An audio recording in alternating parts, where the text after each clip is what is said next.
ఇప్పుడైతే వేడి వేడి పునుకుల కోసం అయితే ఇంకా ఇక్కడ రైస్ నానబెట్టేసాను. బంగాళదుంపలు అయితే ఇంకా పై పొట్టు అయితే తీసేస్తున్నాను.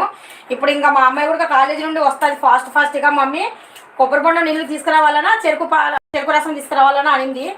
ఏది వద్దు వచ్చేవి మామూలుగా అన్నాను. ఎందుకంటే ఇంట్లో ఈరోజు చాలా ఉన్నాయి తిన్నిక, మాకు గోల్డ్ ఉన్నాయి ఈరోజు, అందుకనేసి లేనప్పుడు తెచ్చుకుందాం అనేసి అన్నాను.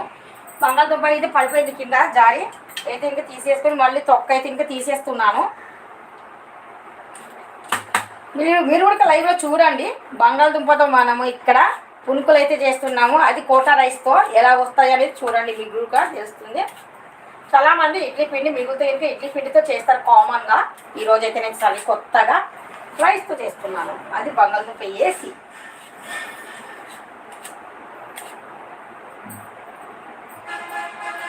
थोड़ा मेरा फोन पे रखा है पुनकुल तू सेपरेट से निकालना वीडियो